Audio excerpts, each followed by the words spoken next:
Railroad to Prison by M.A. Holland. Table of Contents. Chapter 1, Before the Break-In. Chapter 2, The Break-In. Chapter 3, The Public Defender. Chapter 4, Defamation of Character. Chapter 5, The Electronic Criminal. Chapter 6, The Prison Camp. Chapter 7, The Halfway House. Chapter 8, Supervised Release. Chapter 9, Final Thoughts. Chapter 1, Before the Break-In. Frank and I have been together for over 40 years. During our long relationship, we have endured many obstacles. The story that I'm going to tell is true, and I feel this was the right time to put it together. By the way, my name is Marie, and I will try and simplify a very complicated story. Frank got into trouble with the government over 20 years ago. But I'm going to go back 8 years before that. Back in 1988, Frank asked me if I thought we should have credit, in case we ever wanted to buy our home. And I said that was a good idea. I asked him, how do you plan to get us started? He said the best way is to get a loan and pay on time and then apply for credit cards to build a relationship with different banks. This will show a positive record on our credit report. The next day, Frank called me from work and said he made an appointment with Household Finance to apply in person. He told me to get our financial records ready and we could go over everything when he comes home from work. So that night we went over everything and Frank decided that we were ready to go to Household Finance the next day and put our best foot forward. When we arrived at their office, we greeted them with respect. We filled out all the paperwork and they told us our credit line will be determined by our combined income. Then they told us that they will let us know in 5 business days if we are approved. We were both excited and couldn't wait to find out how much credit we were going to get. In about a week, the letter arrived, and I called Frank at work and told him that he can open the letter when he arrives from work. When he got home, I gave him the letter to open. The letter started out by saying, "Congratulations, you have been approved for a credit line of $5,000. We were very happy. I asked Frank, why did we get so much? He said because we applied jointly instead of individually, and we have been paying our bills on time. I asked Frank, what are we going to buy with the extra money? Frank said that we should purchase things that we need and make sure that we pay the monthly payments on time. We paid off what we bought every month. By doing this, we didn't have to pay interest. One day I asked Frank, do you think we could get another TV for the bedroom? And he agreed. That way we will spend more time in bed. We got a 27-inch color TV. Then we just paid the minimum payment every month. Our credit rating was improving. After about a year, we started getting credit card offers in the mail. Frank asked me, do you want to apply? And I said that we should apply individually. We each got our own credit cards. This way Frank could buy what he wanted, and I could buy what I wanted. We kept paying the minimum payments on all the credit cards. We both liked having these credit cards. This way we could eat out, go shopping, and not have to pay cash, and we were building our credit rating. Everything was going along fine. I didn't have any worries because Frank took care of all the bills. Frank told me that we were breaking even and still had available credit. What Frank didn't tell me was that he was paying one credit card with another credit card. He was getting more and more credit cards. He even opened a mailbox to receive a lot of credit cards. This way I only got the mail for our credit cards, and Frank got all the bills for all the credit cards he was getting. This went on for a while. I didn't have a clue. We seemed to have everything we wanted, and all the bills were being paid on time. I asked Frank, "How are we doing?" He said, "Great." I did notice that as fast as our paychecks were going in the bank, the money was going out just as fast.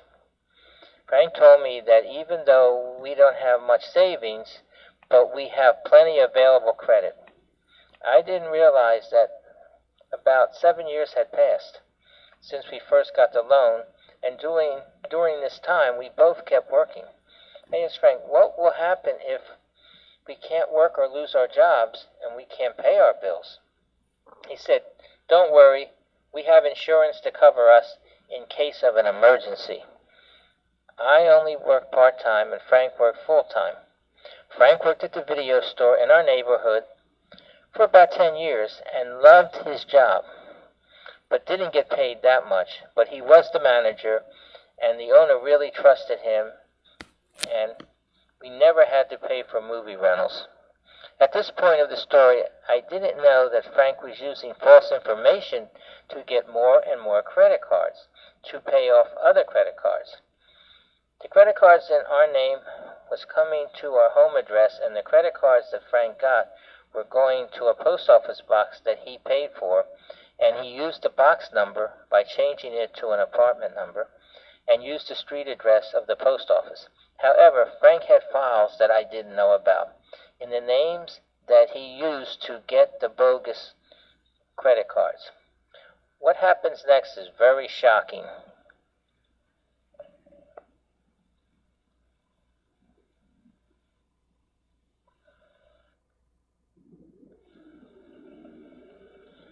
Chapter 2, The Break-In. The following account of the break-in by the United States Postal Service is accurate because I was present during this ordeal. The Postal Service knocked in our front door and living room door with battering rams and with guns drawn. Upon intrusion into our home, the armed postal agents proceeded through the living room to the master bedroom located on the rear of the first floor, where I was sleeping. One of the unknown postal agents woke me up by placing the tip of his loaded gun to my head. I woke up screaming at the sight of armed postal agents surrounding the bed. The Jane Doe postal agent calmed me down and told me that they had a search warrant to search the premises.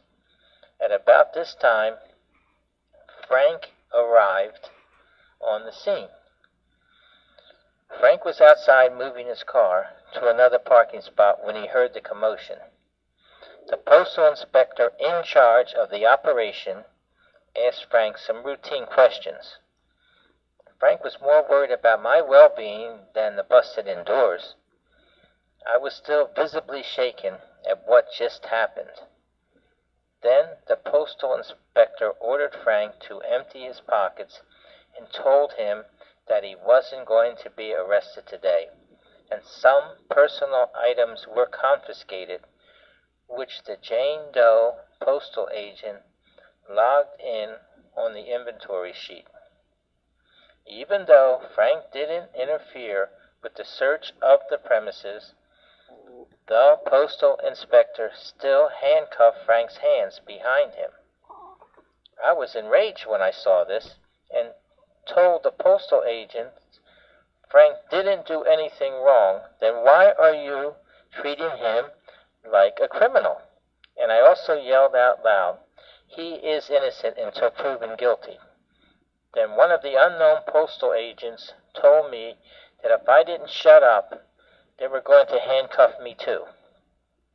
Again, the Jane Doe postal agent intervened and calmed me down by telling me that they won't be there too long, and when they're done searching, Frank will be unhandcuffed. At about this time, the police showed up. One of the officers stood guard at the front door while the search continued. Frank sat quietly on his living room sofa with his hand cuffed behind him and not in front of him. Frank only spoke if one of the unknown postal agents asked him a question about the items that they were seizing. At about 85 minutes into the search, the postal inspector seemed frustrated because he couldn't find the items that were listed on the affidavit of the search warrant. The searchers kept asking Frank, "Where is the computer hidden?" Frank told them he didn't have one. This is about the time that they started taking items that were in plain view, that were not on the affidavit of the search warrant. The postal inspector and the other unknown postal agents continued to explore the premises for over 3 hours. The searchers even went back into our master bedroom, which we consider our zone of privacy, and rummaged and ransacked every inch of this room, leaving a big mess.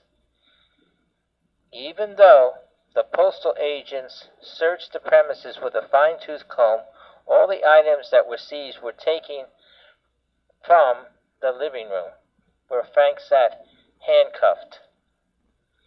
Besides the 22 items seized, the searchers confiscated Frank's personal papers, files, and effects. The affidavit of the search warrant stated that anything in Frank's last name on it was not to be seized. Instead, the searchers took 8 years of personal files, which included credit card bills and other bills which Frank was currently paying. It took a postal delivery truck to hold all the items and personal property that they seized from our home. The search of the premises started around 8 a.m. and concluded at about 12:30 p.m. At this time, Frank was unhandcuffed and was taken to the postal headquarters to be booked. After the booking process was complete, Frank spent about 6 hours doing handwriting exemplars, and the postal inspector drove Frank home and told him that he would pick him up in a few days to finish the handwriting exemplars. The postal inspector picked Frank up to finish the handwriting exemplars, which took about 3 hours to complete. During this ordeal, the postal inspector and the other unknown postal agents treated Frank with indifference.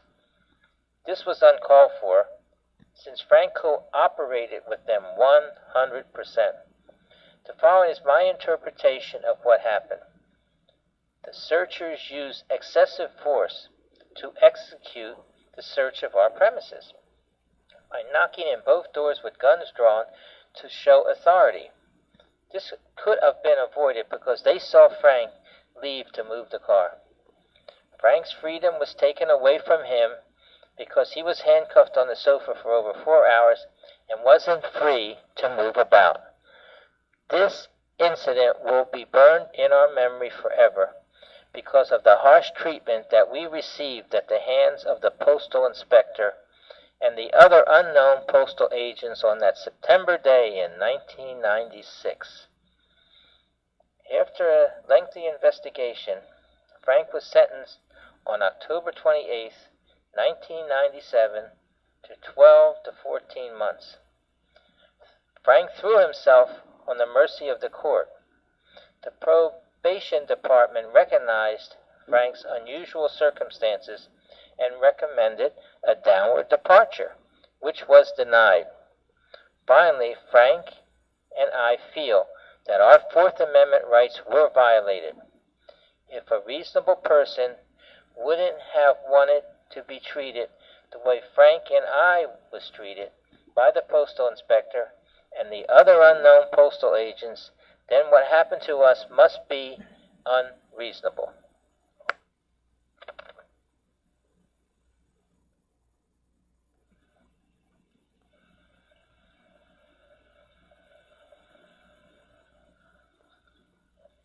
Chapter 3, The Public Defender. Frank first met his public defender in mid-September of 1996. She told him that the government was going to make a big case against him. He told her his side of the story.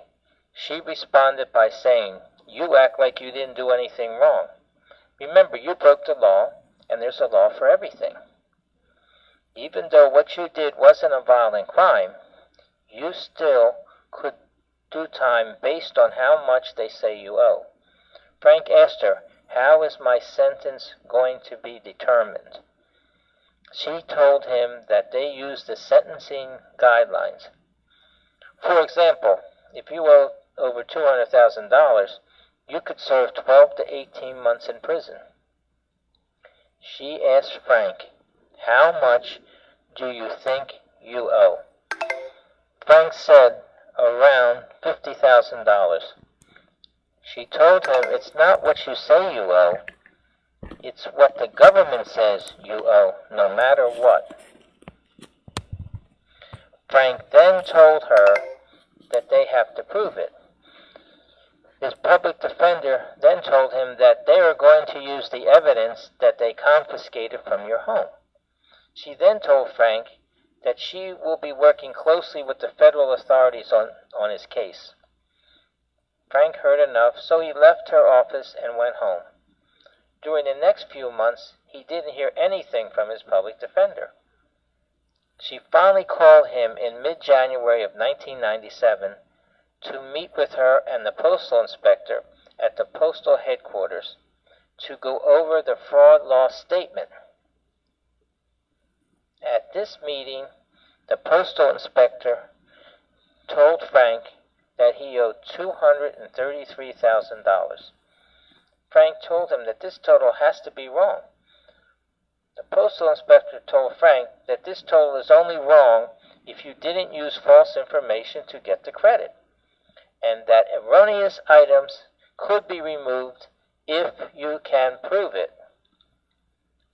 Then the public defender chimed in and told Frank that errors are going to be hard to prove and that she's going to go over the fraud loss totals and will let him know if she found any discrepancies, and also told him that she made an appointment with a psychiatrist for him to get an evaluation. Frank went to see this shrink in mid-February of 1997. After a 2.5-hour talk with this doctor, he told Frank that he wanted to see him again to take a true and false test. A couple of months had passed, and Frank's public defender called him to meet her in the office to go over the paperwork. At this meeting, Frank asked her about the doctor's evaluation, and she said that she didn't get it yet, and changed the subject. She then asked Frank, "How do you want to plead?" Frank said, "Not guilty." She told Frank, "If you do that, you will piss off the DA, and he will throw the book at you." Frank asked her, "What do you mean by that?" She said that he will card in all the evidence, bring in witnesses, and even bring in the custodian from one of the banks involved in your case to testify against you. So Frank decided to sign the guilty plea and left and went home. About a month later, the public defender called Frank and told him to bring his financial statements to her for the probation officer.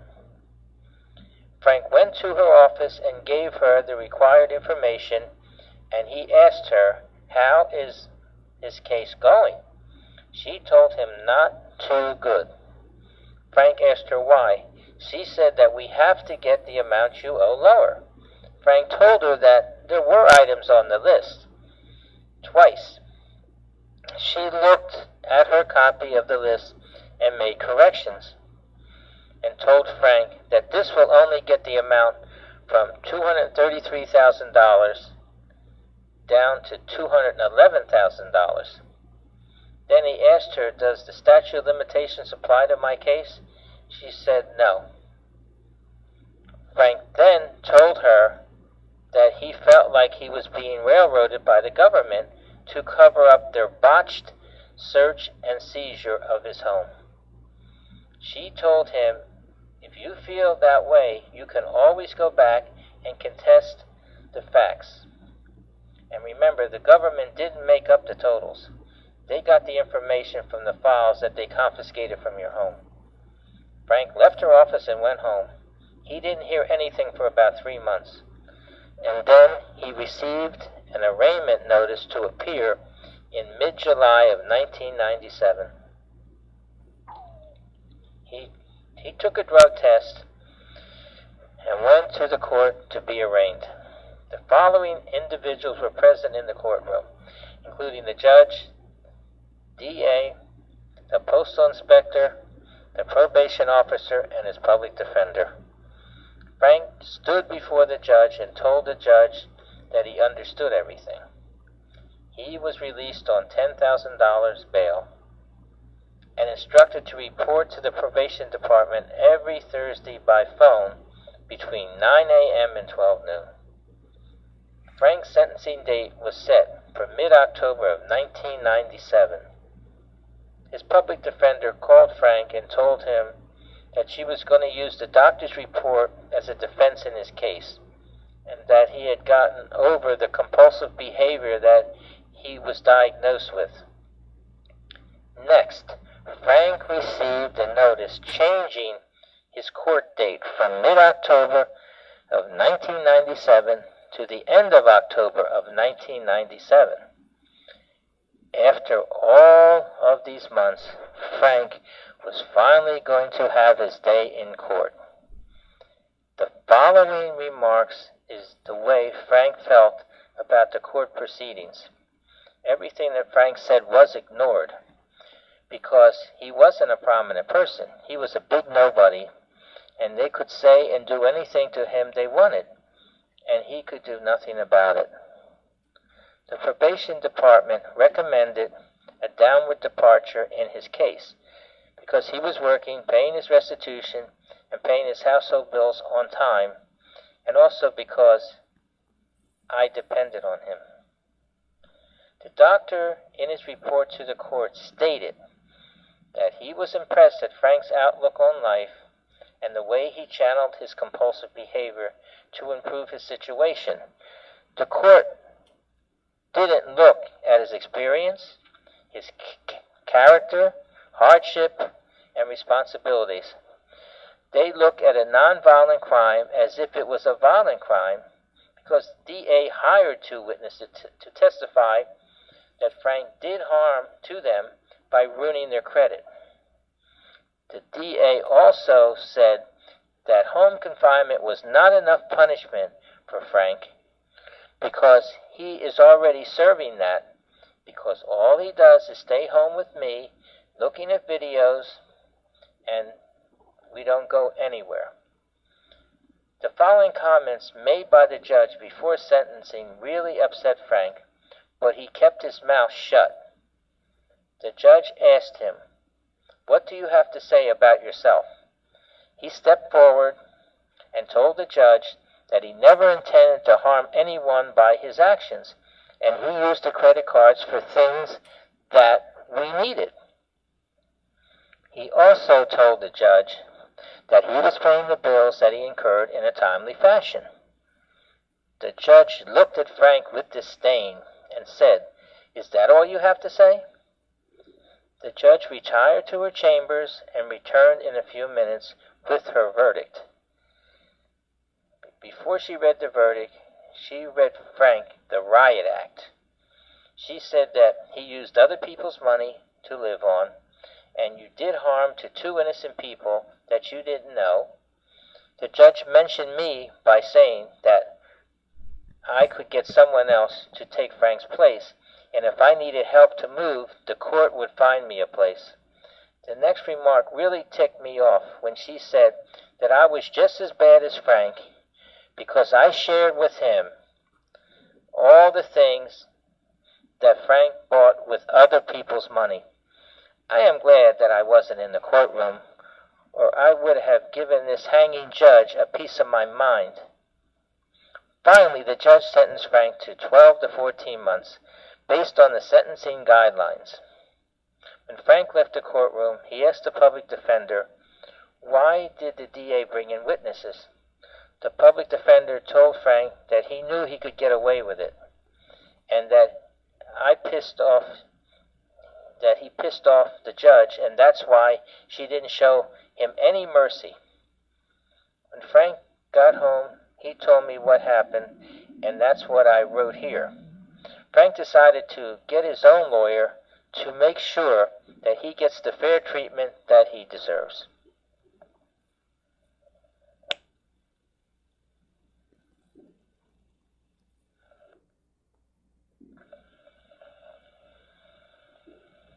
Chapter 4, Defamation of Character.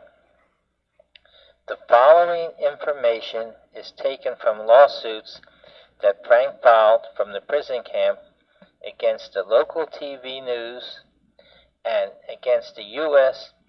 Assistant District Attorney for violating his civil rights that is related to his imprisonment. The following is my interpretation of these lawsuits.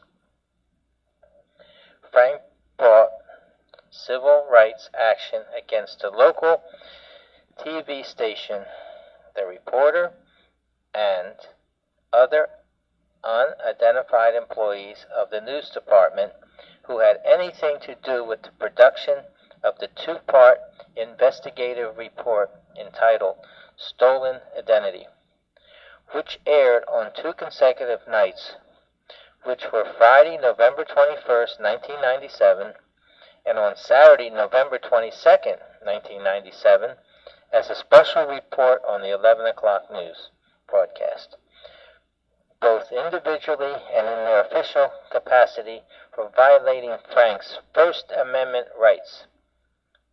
This occurred when the local TV news station portrayed Frank as a criminal in a 2-part news report. This investigative report made Frank look like he was assuming people's identities and establishing credit in their names, and then have them pay the bills for the goods and services that he got. Since this program was aired in the community where Frank worked and lived for 20 years, and he had an untarnished reputation, it caused him to receive a chilling effect from the customers that he dealt with at the video store, where he worked for 10 years, and the neighborhood where he lived, which is only 4 blocks from his job. Frank did speak on camera from his living room. The only reason that he agreed to this interview was that the reporter told him that they were going to do the story, which was about him, whether he talked on camera or not. This interview was approximately 30 minutes in length. When the TV news station broadcasted the show, they only used a few minutes of this interview. The United States Postal Service furnished the TV station with any information about Frank and his case, even though Frank talked on camera, but he didn't see the finished product until it was aired on local television. Since the United States Assistant District Attorney was interviewed by the news reporter of this TV station, Frank brought civil rights action against this guy, both individually and in his official capacity, for violating Frank's First Amendment rights. Frank believes that this United States Assistant District Attorney was the prosecutor in Frank's case. For some reason or another, they looked at Frank in a bad light from day one. This belief is based on the fact that Frank is just a common man. If Frank would have been a prominent person in the community instead of a pauper, this United States Assistant District Attorney and the other officials that were involved in Frank's case would have looked at Frank in a different light. This double standard should not exist in today's legal system, but unfortunately it does. Frank's case is a good example of this double standard method of prosecution. Every citizen has the right to a fair trial, whether he's a pauper or a prominent person. This United States Assistant District Attorney deprived Frank of this right because of the double standard criteria that he employed in the prosecution of his case. Frank thinks that this United States Assistant District Attorney conspired with the postal inspector that used Frank's personal debts to overstate the fraud loss total, to railroad Frank to prison. He agreed with the inflation of the fraud loss total.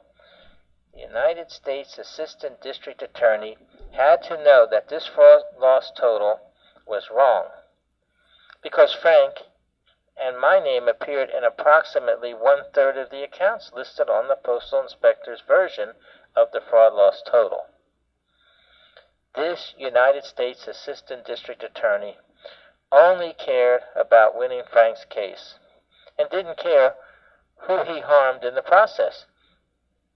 Even in the courtroom at sentencing, he in so many words said that Frank was trying to fool the court the way he fooled the banks, and that Frank beat the system.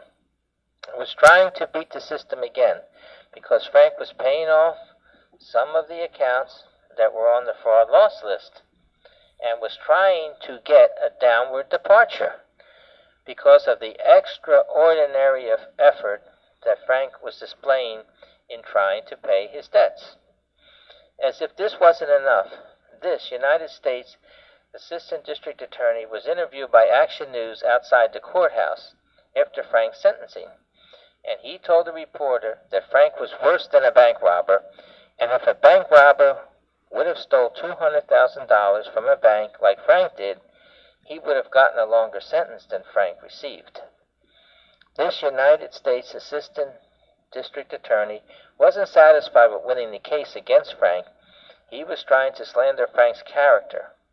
I would like to add something here. Frank did not walk into a bank with a demand note for $200,000.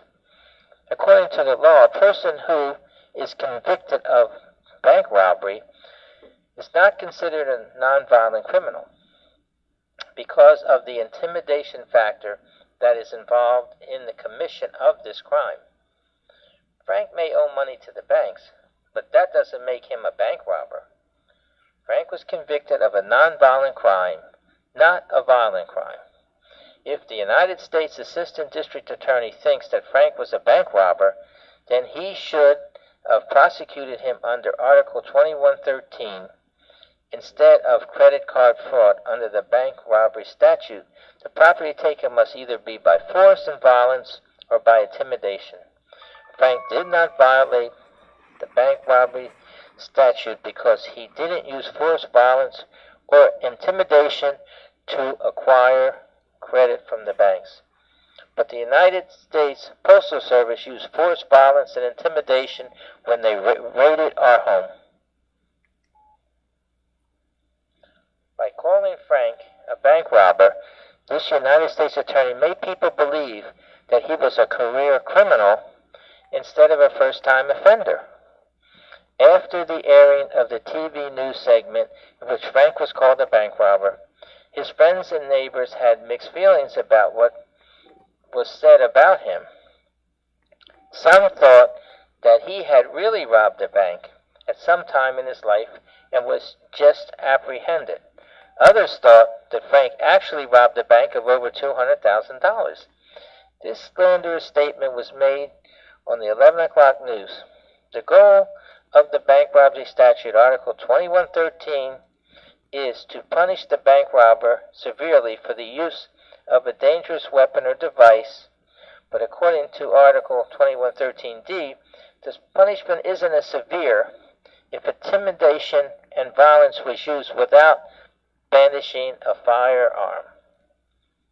Frank feels that the government considered the pen that he used to fill out the credit card applications as a dangerous weapon or device, and that's why they treated him like a bank robber.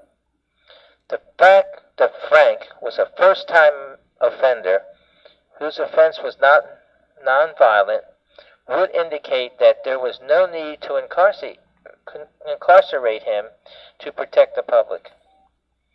The government wanted Frank incarcerated to protect the public from a nonviolent offender, not a bank robber. The sentencing court did not depart downward because the government showed Frank in a bad light by bringing forward two government witnesses. Frank did not rob banks, and he didn't deprive these two government witnesses of their intangible right to honest services. And this is why Frank should have gotten home confinement instead of incarceration. If the elements of the crime require finding of violent conduct, then a valid conviction could hardly permit a sentence based on a finding of nonviolent conduct. To use guidelines vocabulary, the heart line of the offense sets the presumptive range by the way of the base level offense. If the bank robbery context, this heartland is the violence. Finally, the United States Postal Service wasn't satisfied that they railroaded Frank to prison. They also wanted to ruin his character by permitting a local TV news station to use confidential information which was illegally seized by the postal inspector and the other unknown postal agents. I asked Frank to sum up what happened in one line, and he said, "Marie, remember, the pen is mightier than the sword."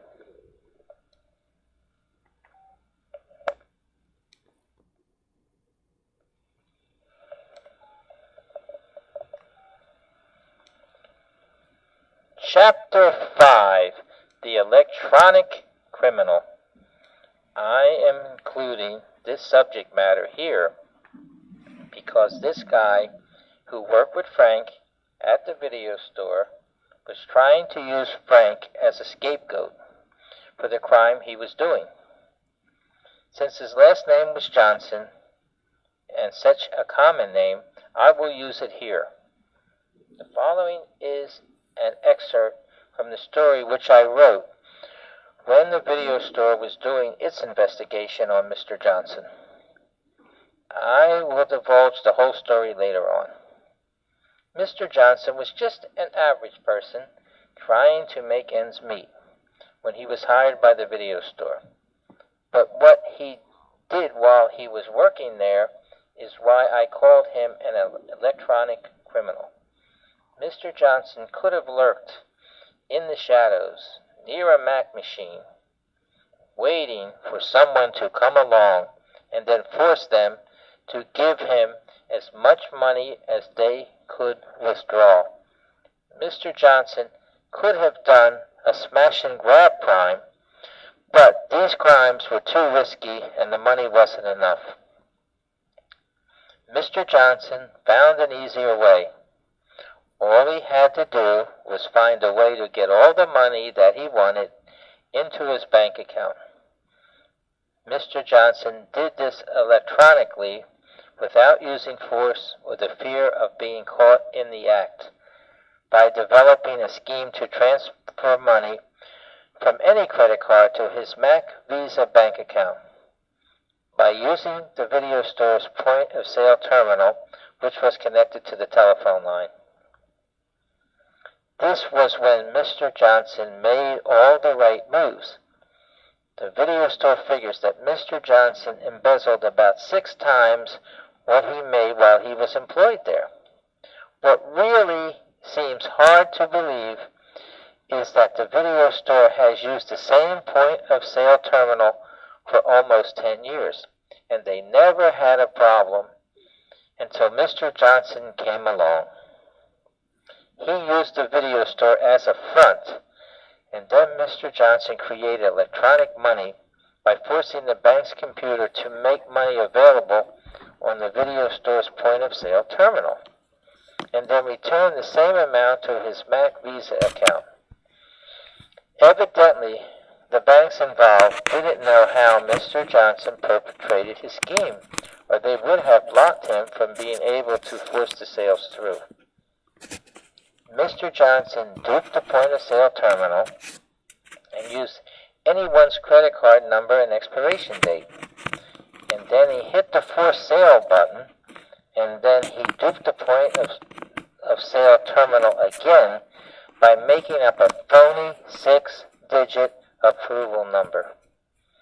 Then he duped the point-of-sale terminal again by making it think that it was returning the same sale when, in effect, it was returning a sale from another account in the same amount to Mr. Johnson's Mac Visa account. And then he duped the point-of-sale terminal again when he did settlement, which was 0. In the beginning of Mr. Johnson's scheme, the bogus sales were going undetected.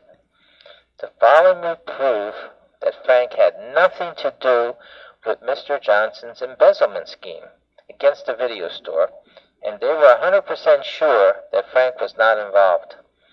The video store was Frank's life for over 10 years. He didn't know Mr. Johnson until he started working there in December of 1996.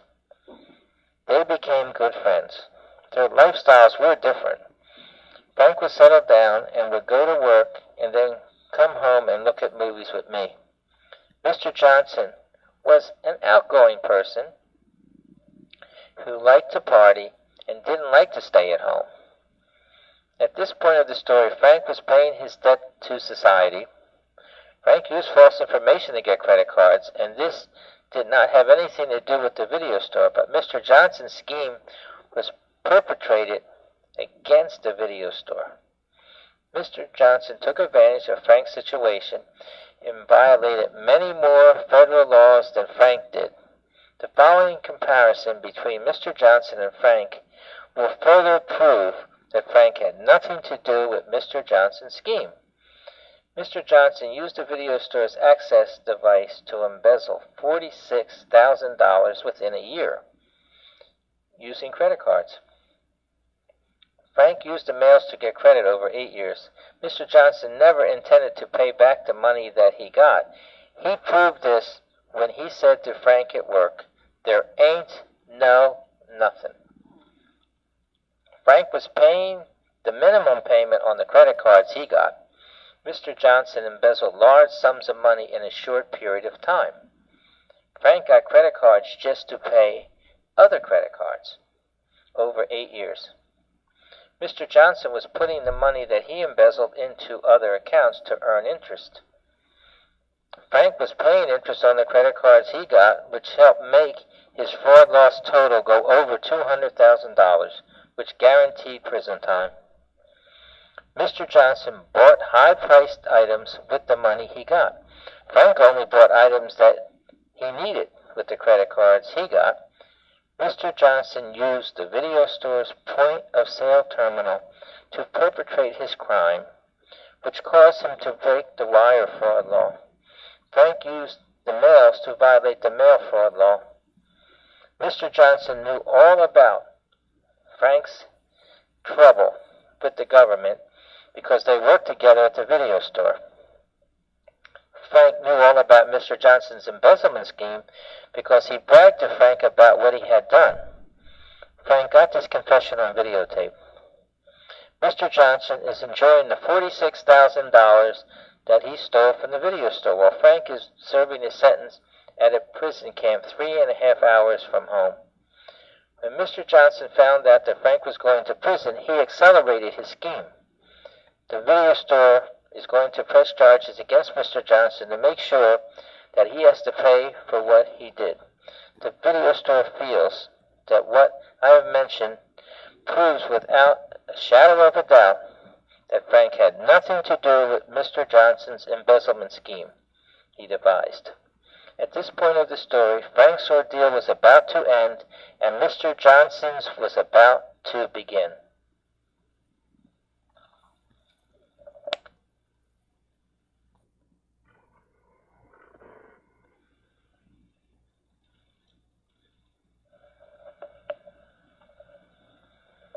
Chapter 6.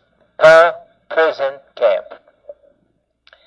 Once Frank was sentenced, he knew that he had to take care of a lot of things.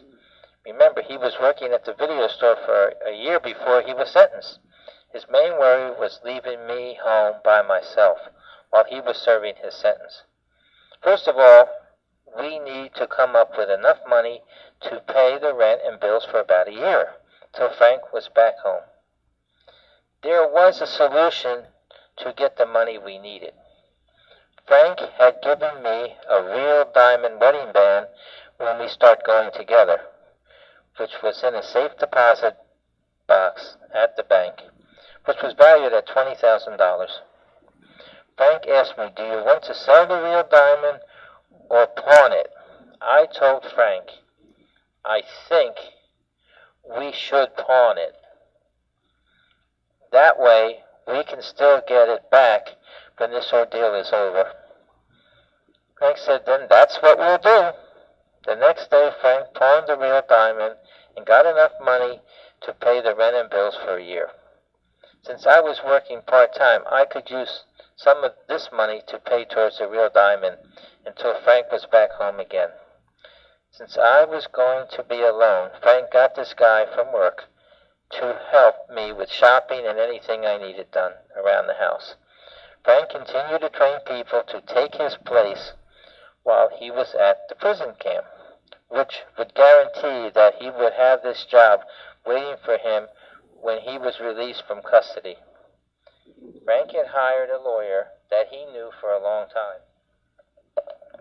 Told Frank that he would make sure that he served his time in the best facility available.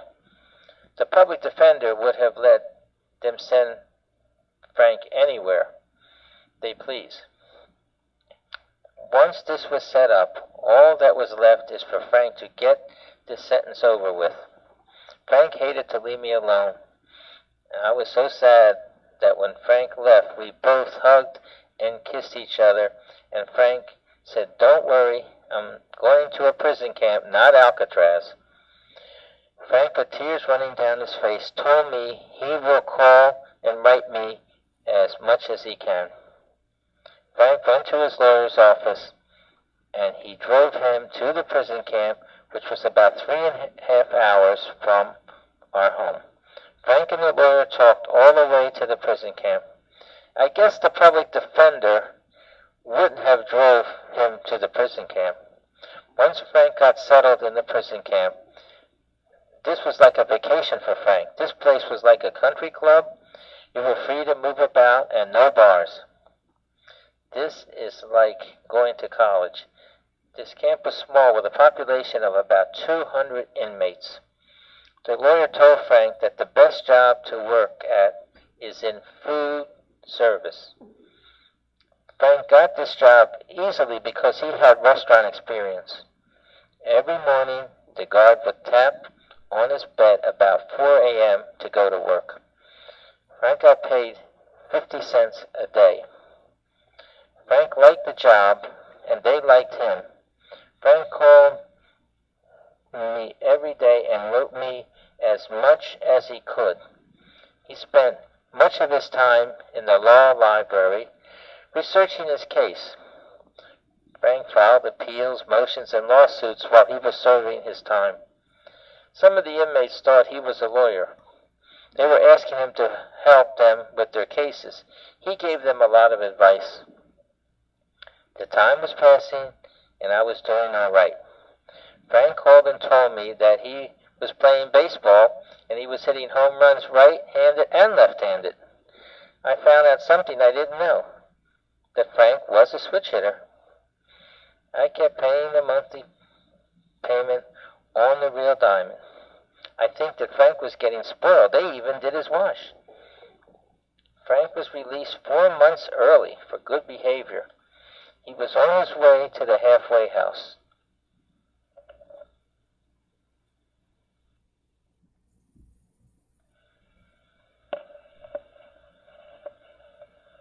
Chapter 7, The Halfway House. Since I knew when and where Frank was going to be when he arrived in town, I had a big surprise for him. Me and his best friend were waiting for him at the halfway house. Boy, was he shocked when he saw us. This was one of the many visits that we made there. Frank was getting ready to check in, so he gave me a lot of paperwork from the prison camp to take home. Frank had mixed feelings about this halfway house. First of all they told him that he couldn't have his same job back that he had. Frank was so upset, he wished he was back at the prison camp. The only good thing about this place was that we could go and see him because it wasn't far from our home. He filled out a cop-out form and sent it to the staff member. The following is my interpretation of this request. During the intake process, he was told that he couldn't have the same job because he was a third-party risk. Frank was devastated by this decision. He stated in this request that they should consider the following chain of events to allow him to get his job back. Frank went on to say that when he got in trouble, he let his boss know. She was understanding and didn't look at him in a bad light, and appreciated the fact that he didn't want to leave her stuck because of his pending incarceration. Before Frank went to the prison camp, he trained new employees to fill in for him while he was gone. Because of this acceptance of responsibility, his boss promised him that his job would be waiting for him after he paid his debt to society. Frank went on to say that before he got indicted, he worked at the video store. While he was being investigated, he worked at the video store. While he was on bond, he worked at the video store. And while he was waiting to self-surrender, he worked at the video store. And the government didn't say anything about his job then. And now it's a big issue. He submitted this request to the big wigs at this facility. Frank called me and told me that they wanted to talk to him in the main office. He called me later and told me what went down at this meeting. He felt like he was on trial again. His bench trial took less time. I am going to call the staff member that questioned him Mr. W. Frank was questioned like he was a career criminal. Frank told me that this interrogation went on for about an hour. The following is my interpretation of what Frank told me. Mr. W. asked Frank if he was proud that he owed the banks over $200,000. Frank told Mr. W. that he knew that he owed this money, even before the government said that he did. Mr. W. told Frank that he has some credit cards, and it's people like Frank that causes him to pay a higher interest rate. Frank then told Mr. W. that he was also paying interest on the credit cards that he got. So far, I think that Frank was answering the questions okay. Next, Mr. W. asked Frank, did his offense take place where he worked? Frank told Mr. W. that the business was not involved and that there were no co-defendants in his case. Mr. W. didn't like Frank's answer and asked him to give more information. Frank told him that they used evidence seized from his home to convict him, not evidence from the video store. Mr. W. asked Frank what information did he use to get credit. Frank told Mr. W. that he used false information on some applications and true information on other applications. Mr. W. didn't seem to care what Frank said. He just kept looking at his criminal record like everybody does. Then Mr. W. started highlighting sections of Frank's indictment where the government mentioned his job as a third-party risk. Mr. W. told Frank he can't approve his same job because if he did, he would have to approve anybody's job who wanted to have it back. Mr. W. then told Frank that if he still doesn't agree with this decision, he can put a cop-out to the Bureau of Prisons, telling them everything that he told them. Mr. W. also told Frank that if the Bureau of Prisons overturns their decision, then they will let him have his job back. Frank contacted the Bureau of Prisons with the information from the Mr. W. interview and a letter from his boss at the video store verifying that his job is waiting for him. About a week later, Frank was notified that his request to have his same job was denied and that they will help him get another job. And they were going to take 25% of his pay. Frank started looking for jobs. It seemed like every job that Frank tried to get was turned down. Finally, Frank got a job as a tour guide for the Dickens exhibit at one of the big department stores downtown. When he went to work, he wore a costume from the 1840s London. Frank really liked this job. Since this was a seasonal job, it fitted right into Frank's release plan. Once Frank got this job, his time at the halfway house seemed to go fast.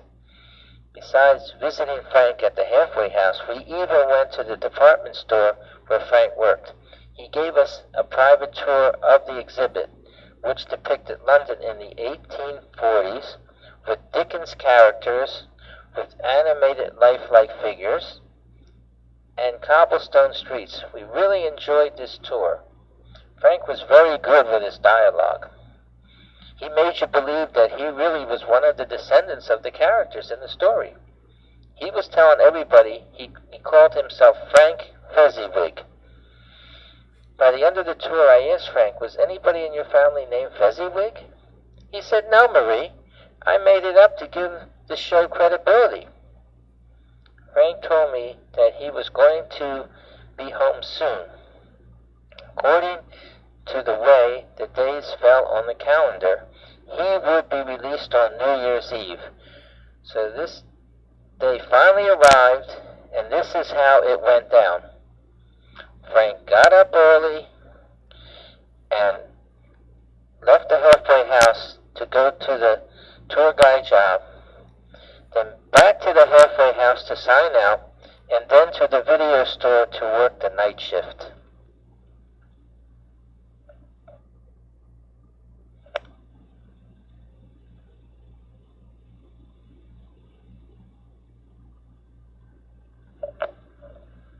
Chapter 8, Supervised Release. Now that Frank was back to work, the supervised release period of 3 years kicked in. Frank had to follow certain criteria to keep the probation department off his back. Frank told me that we should be able to get on with our lives. Frank asked me, where is the bill from the pawn shop for the real diamond? I gave it to him, and he said that this will be paid off in about a year. Now that he's back to work, Frank kept working, paying his restitution, and reporting to the probation department. These probation officers went to our home and Frank's job to make sure that he lived where he said he lived and he worked where he said he worked. His probation officer told Frank that he couldn't have any credit cards unless it was approved by them. Frank got in trouble because they checked his credit report and found out that he had credit cards again, and this was a violation, and he could go back to the prison camp. Frank had told me that he got a couple of credit cards, but he sent money to the cards, and this kind of card was called secured credit. In other words, it was like a debit card with Visa or MasterCard logo on it. This was a good way to establish your credit. There was a hearing, and Frank called his lawyer, who postponed the hearing, and he set it up for a day when Frank's probation officer couldn't make it, and Frank was judged not guilty. If Frank would have had the public defender, he probably would have ended up back in the prison camp. That was a close one. I told Frank to channel his compulsive behavior into his job and odd jobs. Everything seemed to get back to normal. All the bills were being paid on time, and the real diamond got paid off and back into the safe deposit box. I felt like we could survive anything after this ordeal.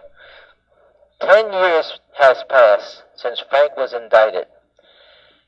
No more United States District Attorney, no more Postal Inspector, no more TV reporter, no more halfway house, and no more electronic criminal.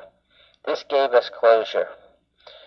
Frank retired, and then he received a notice from the IRS that he owed $160,000 in taxes.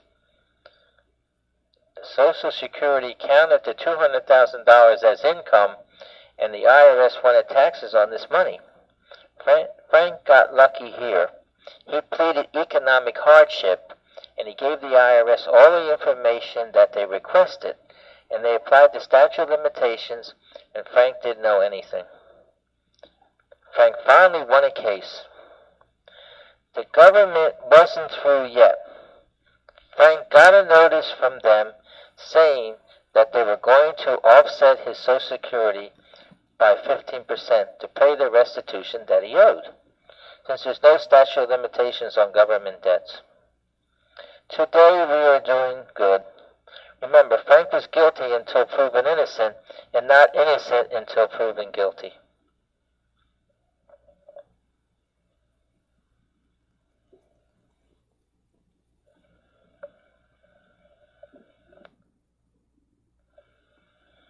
Chapter 9. Final Thoughts.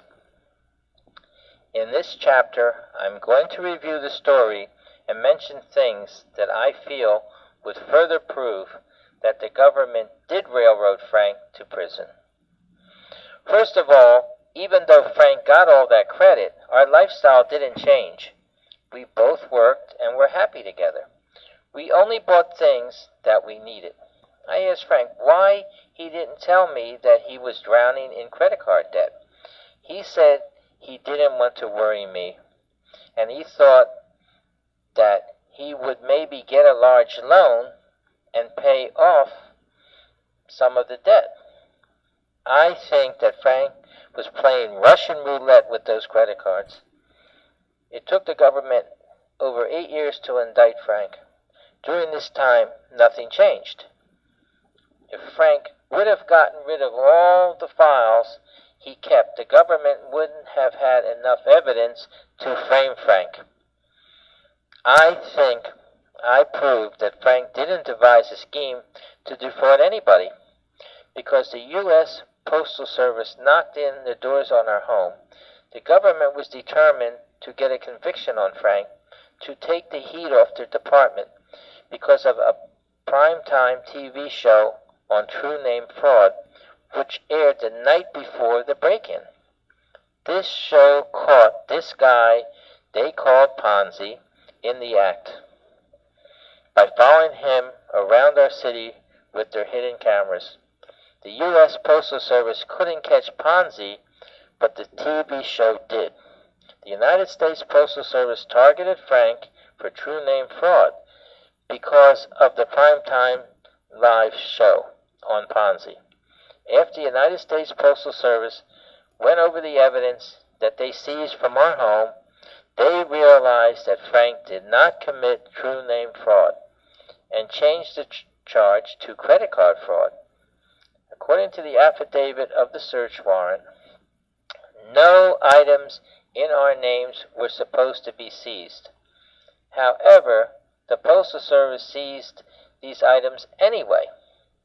The United States Postal Service violated our Fourth Amendment rights by intimidating me by putting a loaded gun to my head while I was sleeping, and by handcuffing Frank with his hands behind him instead of in front of him. It wasn't the false information that Frank put on the credit card applications that got him into trouble, it was the true information. This one bank noticed that all the accounts had the same phone number, street address, and Frank had his name as an authorized user. This bank contacted the United States Postal Service to investigate. I feel that if Frank would have destroyed all the files that he kept, the government wouldn't have enough evidence to convict him. One more thing here, before I move on to something else. When the judge sentenced Frank to pay full restitution, she told him that he used other people's money to supplement his income. The problem here is that this restitution order listed about 1/3 of the accounts in our names, and the rest were in other people's names. You may be wondering, how can I recall the details that I mentioned in the story? Well, when this ordeal started over 20 years ago, Frank told me that he was going to write down everything and told me to do the same and keep this information in a box in case we would need to prove something later on.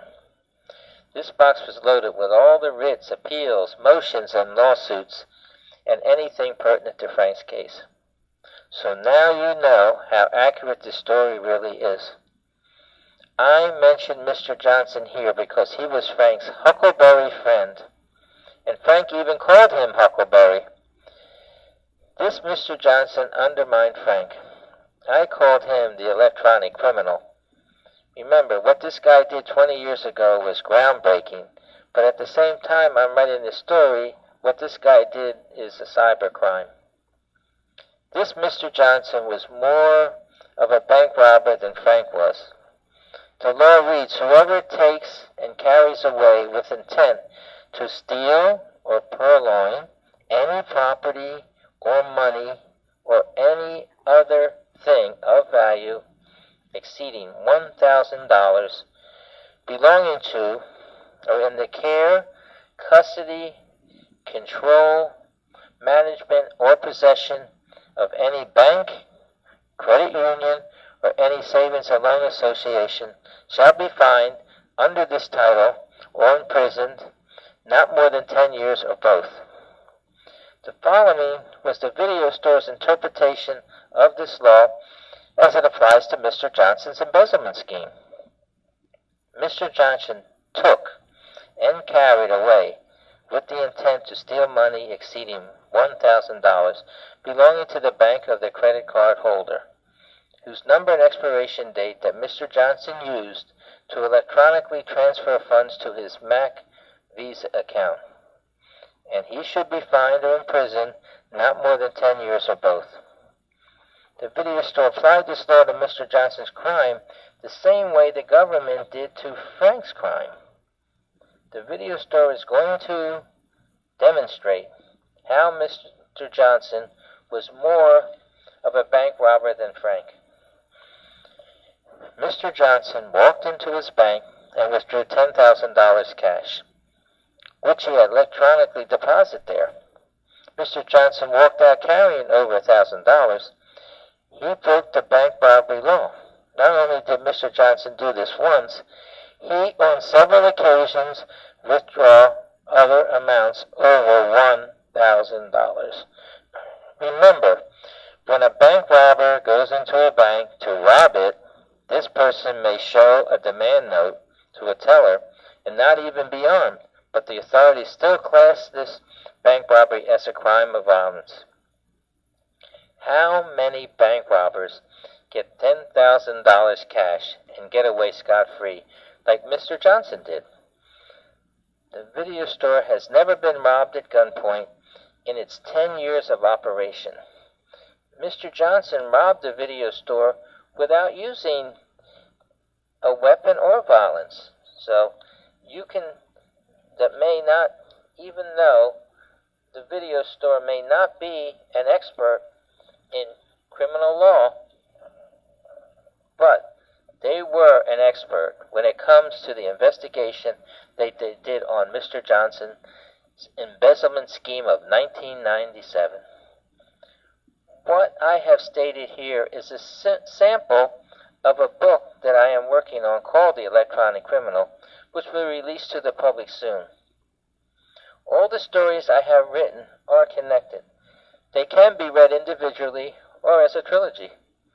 I chose to write Railroad to Prison now because it shows over 20 years of our relationship before Frank got into trouble, and 20 years after the government used violence and false information to get a conviction on Frank. I think this story would be a great study aid for law students to see how the judicial system can be used to twist the law any way it can to get the result they want. I don't think even if Frank would have had Perry Mason for his lawyer, that he would have gotten off scot-free. Believe it or not, Frank is glad that the government is taking 15% of his Social Security toward the restitution that he owes. This is better than trying to pay all those credit cards that he had. This government offset didn't kick in until Frank retired, so if I had written this story sooner, it wouldn't have showed how the government works, even using the law to take money from your Social Security. I have a confession to make here. When Frank was sentenced, I was in the courtroom with his best friend. We both wore disguises, and Frank didn't even know we were there. I almost got up and yelled out when the judge said that I was just as bad as Frank because we shared the stuff that Frank got with other people's money. And when she said that I could get someone else to take Frank's place, I kept my cool. We left before Frank did. When Frank came home, he told me what the judge said. And I said, I know. And Frank asked me, how do you know? I told him I was there with his best friend. Frank said, I didn't see you there. We both wore disguises. Frank then asked me, whose identity did you steal? Marie, you better be careful. They might do a news story on you like Action News did on me. I told Frank, your case should have been thrown out, the way that judge slandered me. Remember, this was before Frank started serving his sentence at the prison camp. No matter what happens from now on, I am so glad that Frank picked me as the girl of his dreams over 40 years ago. And I wouldn't have wanted to live my life with anyone on planet Earth but Frank. He is the guy of my dreams. I really hated to see Frank go through what he did because of getting involved with the government. I asked him about this, and he said, remember, Marie, in every life a little rain must fall. The following is the final thought of this chapter. Now that you heard our side of the story, you can judge for yourself. Was Frank railroaded to prison or not?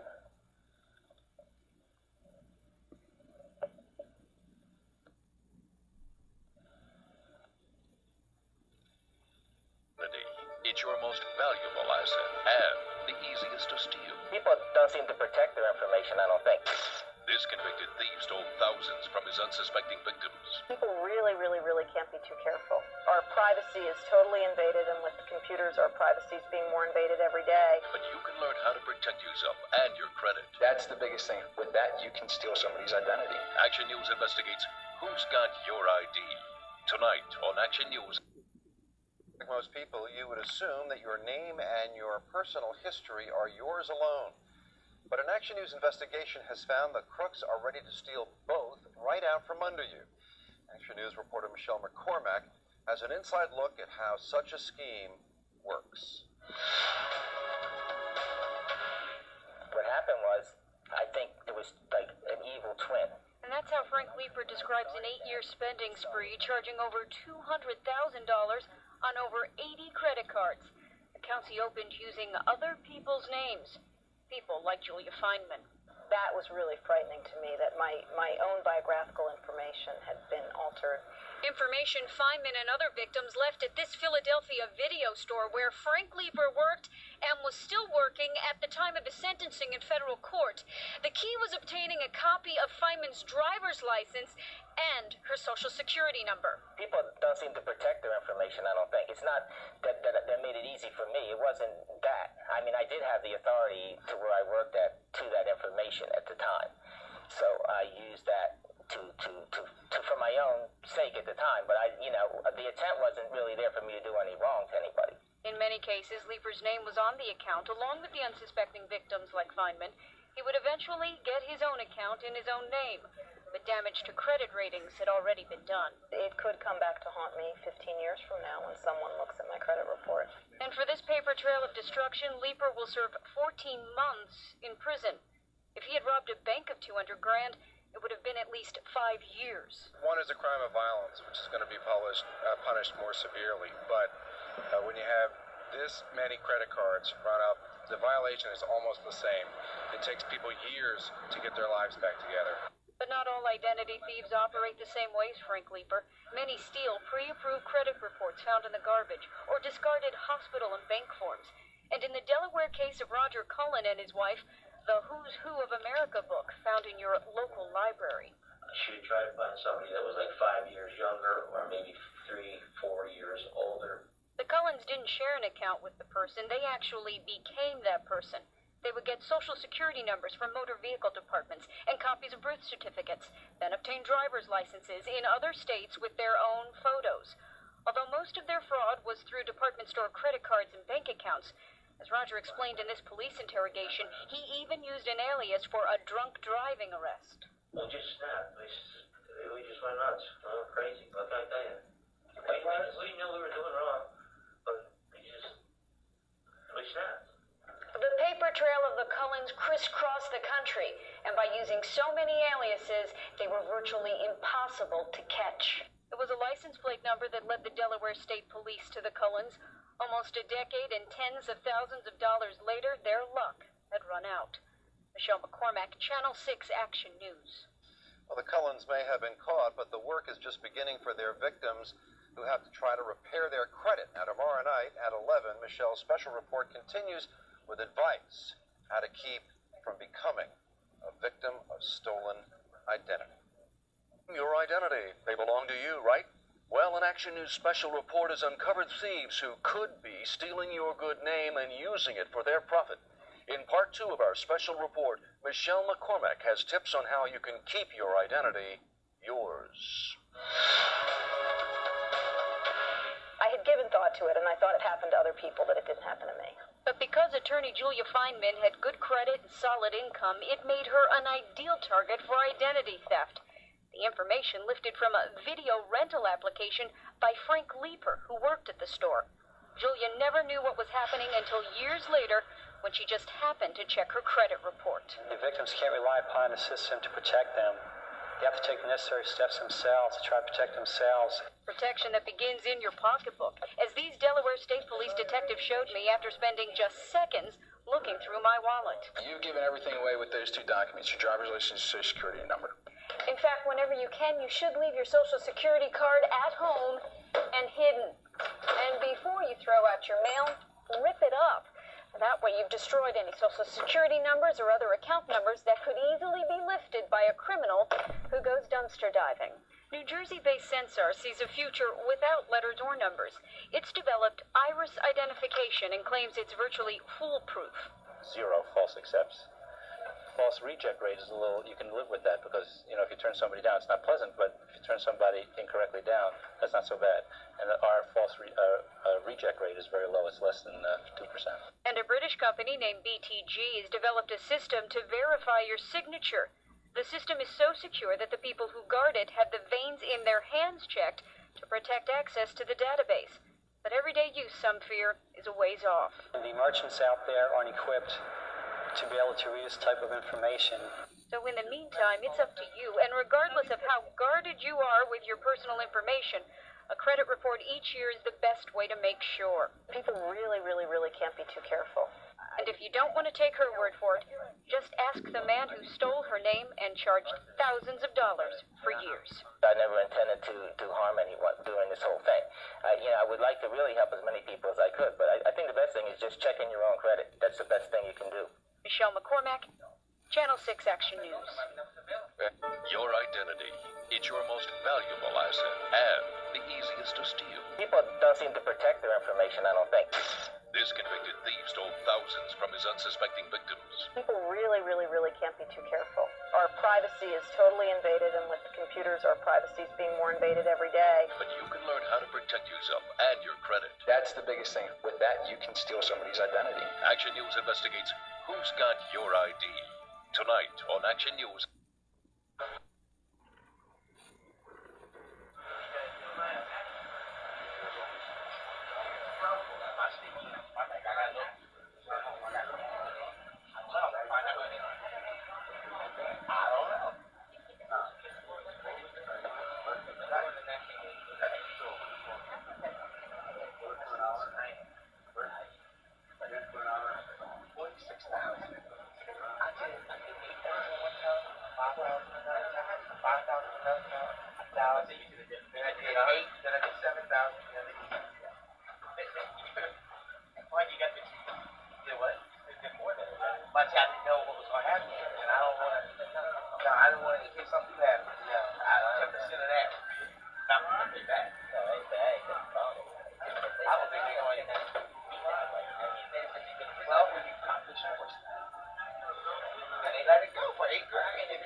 Continue after this brief message. Prime Time, now from TV1 in New York, Diane Sawyer. Good evening. Tonight we're going to take you someplace and show you something never captured on camera before. We all have a sense that the things we do by credit make us vulnerable. And even as I sit here with you tonight, an imposter could be out using my name. And by the way, using your name too. In fact, using your whole identity. Chief Correspondent Chris Wallace decided to see if he could get inside one of these fraud operations to see just how it works. Chris? Diane, we've done a number of hidden camera investigations, but what you're about to see is special. For most of the summer, we followed a small gang in Philadelphia as they made big purchases using other people's names. At times we were so close, you might think they knew we were on their trail. The fact is, they never had a clue.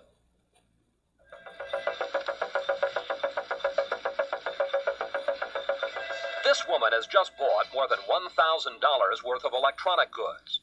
She applied for instant credit in the name of Karen Brosseau. Moments later, she was wheeling out a 32-inch television and a video recorder. But while the items were being loaded into a truck, Karen Brosseau was actually at work almost an hour away, selling tickets for the railroad.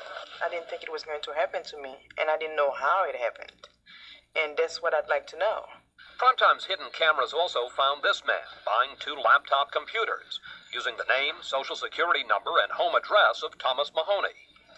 We tracked down the real Tom Mahoney, who never bought those computers, but did get a bill for $4,700. I don't know when it's going to end. I come home every night and open the mail, and it's just a guess as to who's going to inform me that I bought additional merchandise. Tom and Karen are victims of a credit scam that is sweeping the nation. It's called true name fraud. We're all vulnerable. There's nobody that's not vulnerable at this point in time. The crooks are that good. The scam artists, the suspects, they're that good. Norm Willocks, head of the National Fraud Investigation Center, has been looking into credit crime for more than a decade. We hired his firm as consultants for this story. Credit card fraud is a $10 billion industry right now, and true name fraud is growing at a 40% rate within that industry. In an effort to boost sales, more and more stores now offer instant credit. Come in with some basic information, and after a brief credit check, they'll let you charge thousands of dollars in purchases. The problem is criminals are beating the system, stealing a few facts such as someone's social security number, date of birth, or home address, and passing the credit check. Then they walk out with big-ticket items, charged to you. In California, this woman was convicted of using the identities of at least 15 people to make purchases of more than $50,000. In New York, authorities broke up a credit card ring. They say used the identities of thousands of people to steal more than $500,000 in just 10 months.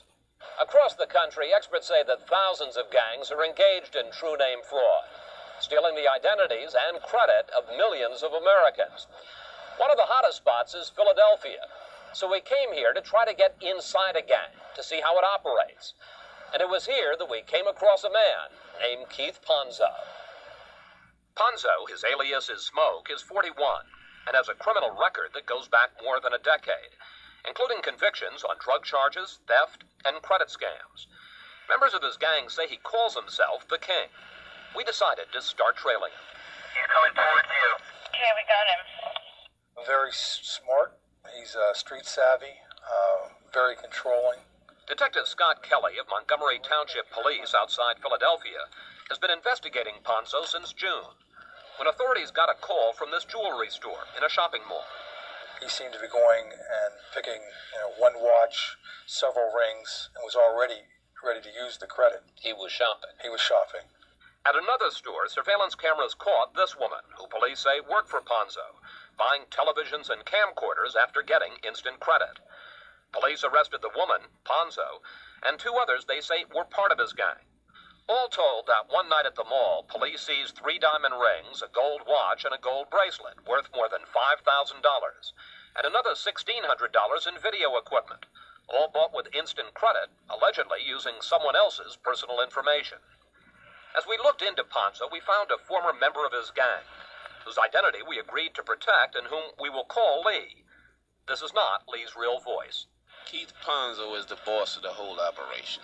He runs everything. He's always saying, I love America. Like, who's the man? I'm the man. That's the kind of attitude he has. Because he's been beating him for so long and never got caught. Even when Ponzo did get caught by Montgomery Township Police, he posted $5,000 bail and was out within hours. Experts say the justice system is so overloaded with violent offenders that credit crooks generally do little jail time. He's walking down towards the car now. In mid-July, with Ponzo out on bail, we got a tip that he and his gang were still in business. So we took our hidden cameras to investigate. He's moving. You're right on 54. It's right on 54. It's heading down towards Market. One morning, he picked up a man known as Nails, who was arrested with Ponzo at that suburban shopping mall. They drove off with a woman known as Sherry. Our former insider, Lee, told us how Ponzo runs his operation. When he say, let's go out on the route, it means let's go and see what kind of credit we can get and see if the name is popping. And then popping means that the name is good. They've got a lot of credit, and they make enough money to establish different types of credit. And as we tailed them through Philadelphia, it appears that's what they were after. Getting names and data to use for instant credit. How do they get your personal information? They can get it out of the trash. They can get it by illegally pulling your credit report. They can get it by stealing your wallet. They can get it by stealing your mail. They can get it from a car dealership, doctor's offices, lawyers' offices. Banks are very prevalent. Sure enough, as we followed, Ponzo went straight to a local car dealership. While Nails stayed outside, Ponzo and Sherry went in and met with one of the salesmen there, Luke Babb. After almost an hour at the dealership with Babb, they left with some papers in hand. Ponzo's leaving, Ponzo. Next, Ponzo drove to a U-Haul truck rental, which police say was a telltale sign of what he had in mind. When you bring a U-Haul of that size, they're there to fill it up. Then Ponzo gave Nails some cash, and the team split up. Just going up to Samson now. Nails and Sherry knew what to do next. We trailed them to this rundown building that turned out to be a photo shop.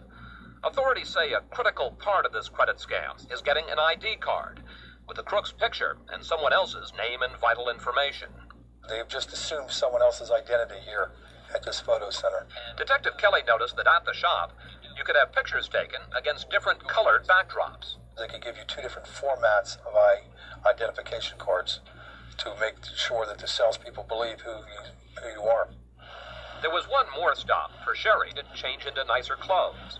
Authorities explain that credit criminals often dress up, so salespeople won't question the big purchases they make. Nails and Sherry were now ready to go shopping. They're moving again.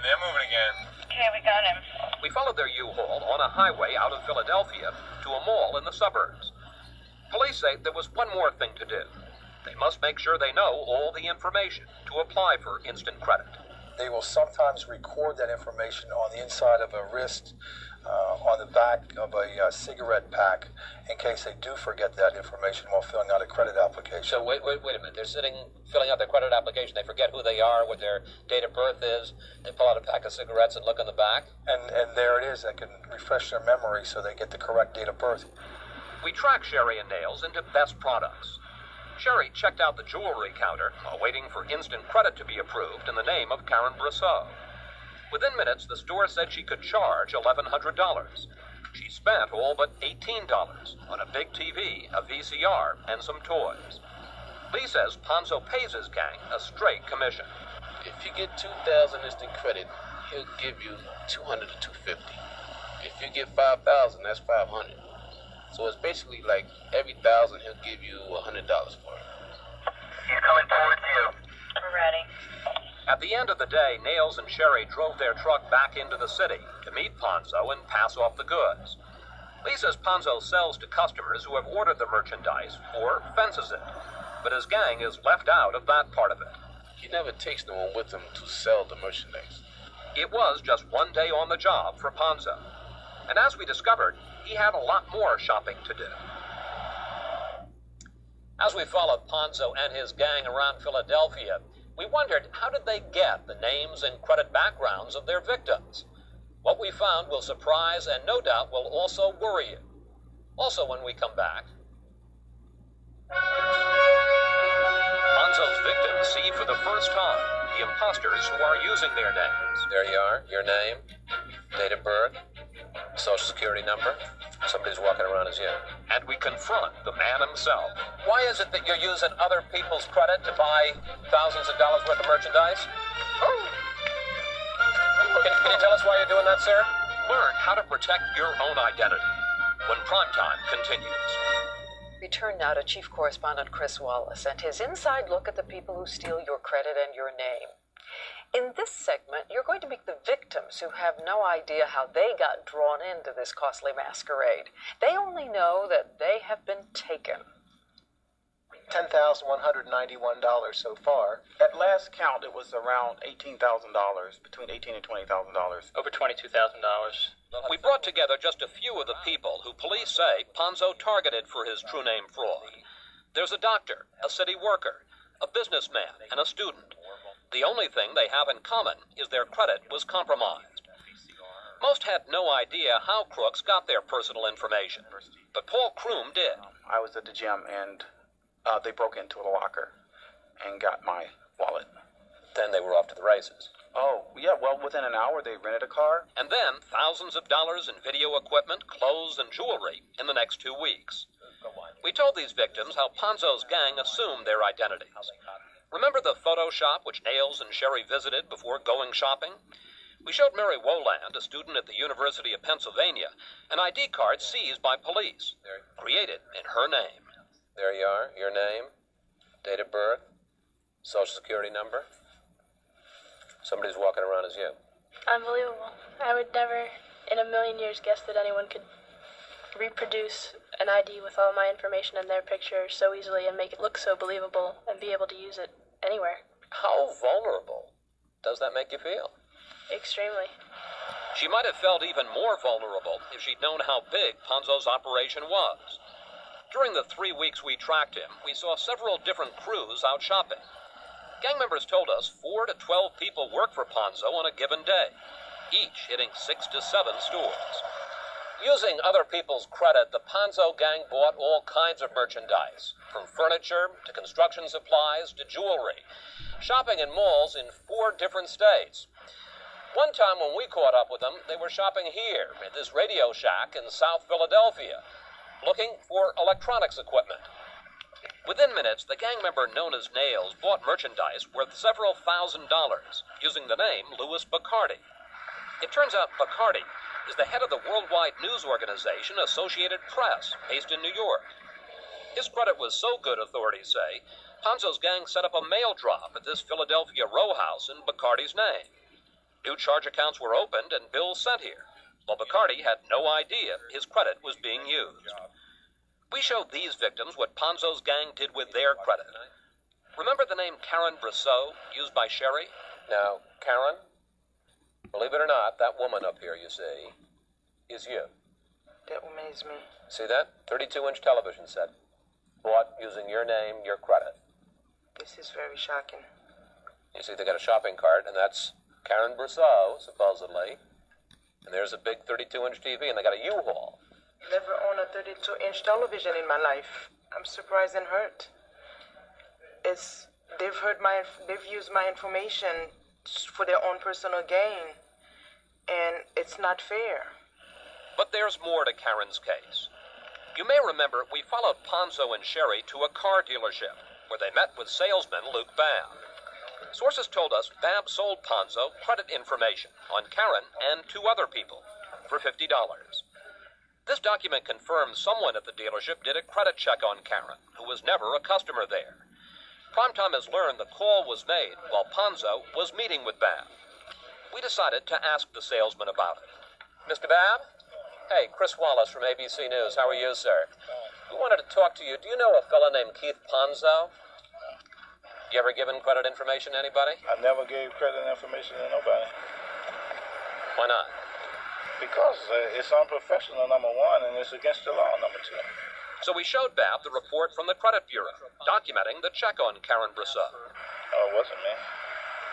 There's other people work here besides me. I didn't give them anything. But you were the person who met that day with Ponzo and Sherry. Not me, sir. Sure wasn't me. What if I told you we had videotape of you meeting with them? I'd like to show it to you if I could, sir. Okay. If you look in here, that's you. And then you came out of the dealership with them. And we'll show that to you, too. Could you explain to us why there you are, right on tape with the 2 of them, sir? Can you tell us why you did it, sir? Ponzo was a lot harder to track down. Once we found him, he led us on a long, winding chase through his neighborhood. But he finally got tired of running. Miss Ponzo, Chris Wallace from ABC News. How are you, sir? I want to ask you, why is it that you're using other people's credit to buy thousands of dollars worth of merchandise? Can you tell us why you're doing that, sir? I don't know what you're talking about. Get them cameras out my face. Well, why? Get those cameras out my face. Why are you using other people's names to buy? I'm not using nobody's nothing. I don't know where you get your information from. We've seen you, sir. We've seen your people buying TVs, VCRs, stereos. I don't care who you see or what you see. Get those cameras off the face. Ponzo then led us on another chase, this time by foot, before finally taking a kid's bike and making his getaway.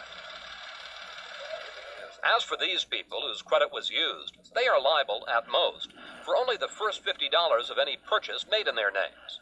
The store or credit company is responsible for the rest. Oh, Roy, I really liked you. But don't tell them they're not victims. They must first prove they didn't buy the merchandise, and that's not easy. What is that you've got over there? Well, these are bills from companies and just things that I've had to deal with in the last 2 months because of Mr. Ponzo and his gang. How much of a hassle has this been? It's even got to the point where I don't remember exactly who I wrote the last letter. These people have literally spent hundreds of hours cleaning up their credit. We're sorry. All operators are still busy. And it's more than an inconvenience. It can freeze your finances. Please stay on the line. Getting a mortgage for a home or a loan for a car may be impossible until your credit is cleared. Barry Woland, who worries about getting a student loan, has to deal with her bad credit every day. Come to the store with me the next time I try to buy something. You have to stand there and verify that you're you. Every time you go to a store to buy Every time I go and use my credit card or my bank card, because both of them are flagged, yeah. Every time. All of which raises the question, why do stores give instant credit with so few controls? We found more than a dozen cases where applications with bad information were still approved. On this one, the job description is 11 years old. The home and business phone numbers are wrong. But a member of Ponzo's gang was still allowed to walk out with almost $5,000 in jewelry. The reason, experts say, is that instant credit is so profitable. When you're making quick decisions like that, you can't do everything you would normally do in a normal credit granting process. But generally speaking, they're willing to put up with the fraud because the money they make off instant credit is so great? Yes, because it's a cost of doing business. We contacted a number of the stores and credit companies that were scammed by Ponzo. While none would talk on camera, they acknowledged true name fraud is a problem, but said most customers want instant credit to make large purchases fast.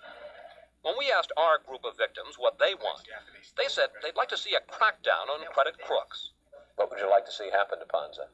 At least 10 to 15 years in jail, not with air conditioning. I'm talking about a real jail. When I see these people just actually going in and doing this stuff, I think 10 to 15 years is very mild. As for stores and credit services, victims of the scam said there's something wrong with allowing people to buy thousands of dollars of merchandise based on a brief computer check. Maybe they shouldn't offer instant credit. Wait a week. You don't need that TV or that VCR or things like that. Most of all, these victims of true name fraud want to warn all the rest of us, watch out. It can happen to anyone. We're all vulnerable. If you have a Social Security number, you're vulnerable. Chris, as widespread as it is now, it's hard to imagine it's not going to get even worse. So what do you and I do tomorrow? Diane, the key to protecting yourself is to keep your personal information private. Memorize your Social Security number and don't carry it with you.